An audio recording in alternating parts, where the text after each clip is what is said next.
edX MOOC, The Wave of the Educational Future by Fawcett Dunstan for the course OMDE 610, Section 9040.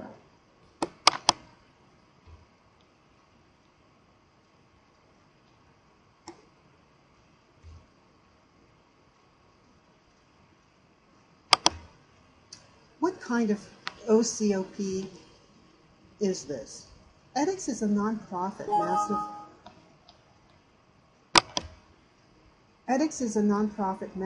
massive open online course, or MOOC, and was founded by Massachusetts Institute of Technology, that's MIT and Harvard University, in May of 2012.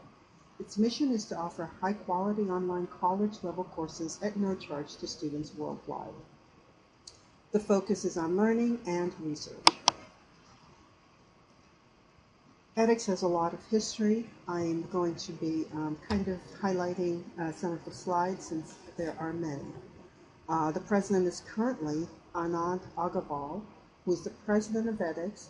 He's taught for MIT, and he actually introduced the first course on edX, and it was called Circuits and Electronics, and there were 155,000 students enrolled from 162 countries. And he's currently professor of MIT there. edX is actually preceded by several other MOOCs, including the Allison Company, founded in 2007, which is regarded as the first MOOC, and the Udacity, a for-profit university, which was founded in 2011 to mirror Stanford University's course. What makes edX so successful? Well, it currently has over 1 million users, and those are huge numbers, and it's a key factor in its success. Harrison mentions that the success of a learning community would be its numbers, and the opposite, of course, would be dead and abandoned online communities. This MOOC is also highly interactive. The lessons are interactive, they're virtual environments and simulators for students to practice real-life scenarios. The discussion feature also allows students to communicate with others about projects. It is noted that the edX model is a little bit more traditional, and Simmons mentions that in his postings, in his articles, and on his blogs. But students do contribute to advancing knowledge by participating in labs, using simulators, and essay writing.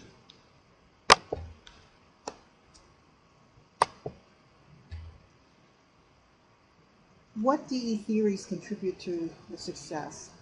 I would say that the online collaborative theory and the connectivist theory underpin the edX model. Students are digitally networked with other students around the world and with their instructors, and knowledge is disseminated or distributed. It's an online collaboration with others, which stresses creative knowledge and using digital communication tools. And of course, Harrison mentions that that is at the heart of the online collaborative theory. And of course, these activities in edX advance the dissemination of knowledge, which is also a feature of the connectivist theory.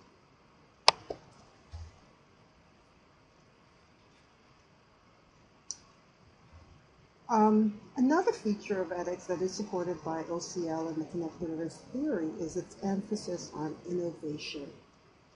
The fact that students from all over the world may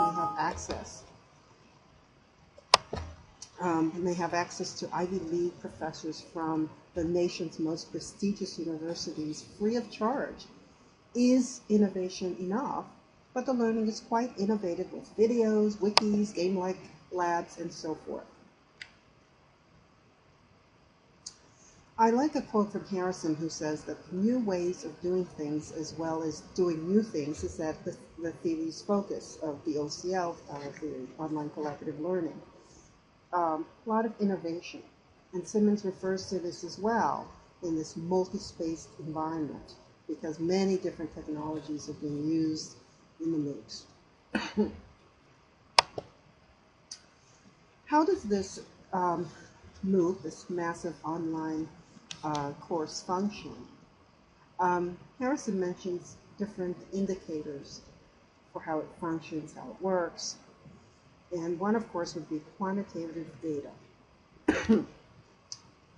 Is the OCOP functioning and alive? Is it alive? Does it have members? Is it active? Are they engaged? I would say yes, resoundingly. There are thousands of students who participate in the courses at a time, even hundreds of thousands. There are also social indicators that Harrison mentions, such as, are students interacting with each other? And in edX, yes. It does have a very large, each course has a large student body, but the students are engaged with each other, or they're given the opportunity to be engaged with each other on discussion forums, and many of them do peer-to-peer assessments. Another indicator that Harrison mentions is user satisfaction. It isn't clear how satisfied the students are with edX from my research, but the fact that many are still enrolled in these edX courses may indicate some level of satisfaction.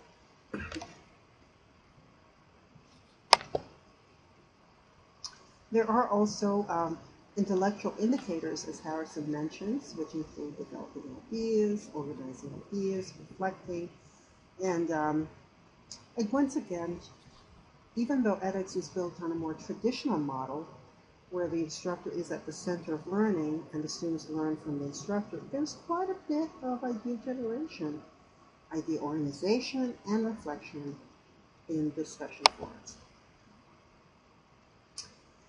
The moderator is the instructor, and the moderator is the center of this edX course.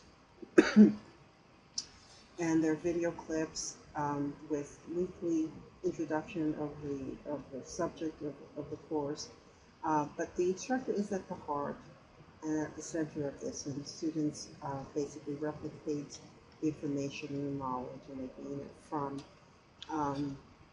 following the instructor. Harrison also mentions technological indicators, such as online community forums for student involvement, and edX has these discussion forums. It's one of the main places for students to interact with each other. Wikis are also used for group projects, and there's an icon at the bottom of the edX course screen called Meetup. Students can socialize and interact.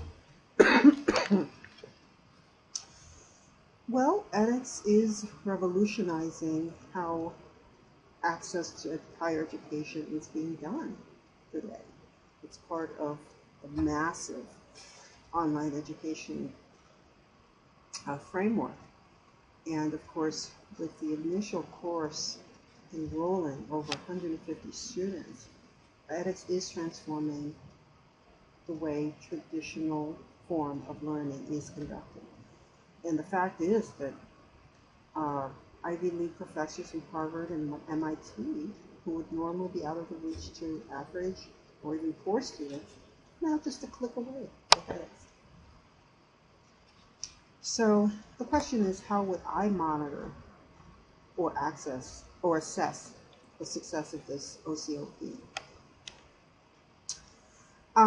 For me, I would monitor it by, of course, checking to make sure that it's alive at 5-year intervals, because Harrison mentioned if it's abandoned, if it's an abandoned learning community, it's dead.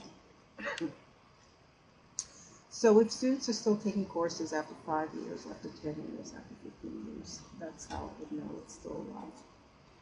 And of course, I would also monitor the satisfaction of the students with student satisfaction surveys, which I did not see as being readily available. How satisfied are students with the level of education that they're getting and receiving? How satisfied are they? Harrison mentions that user satisfaction supports social and intellectual indicators.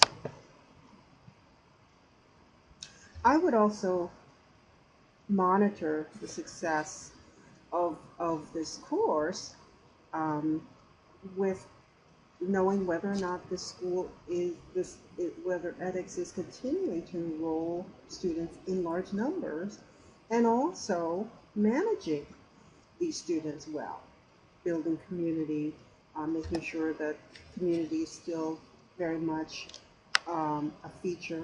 Students can have access to other students, interact with other students, learn from doing projects with other students, and so forth. Uh, One other thing that I would like to see that would help me monitor the success of students would be whether or not the students are having success in their workplace after taking these courses, especially those that receive certificates for having taken these courses. Are they getting hired at desirable workplaces? Are employers actively recruiting workers who are successful in these edX courses? Some kind um, of feedback as to how the students who are taking these courses globally are doing would be very helpful. So to conclude, I would say that edX is a good alternative to traditional education, and the price, of course, cannot be beaten, but further studies are needed to show how many students actually complete the courses, and certainly I would want more answers about what students actually do with the knowledge that they gain from taking the courses. Do they use the knowledge to get more money in their jobs, to get better jobs, or just to increase their knowledge for personal satisfaction? And these are my references. Thank you.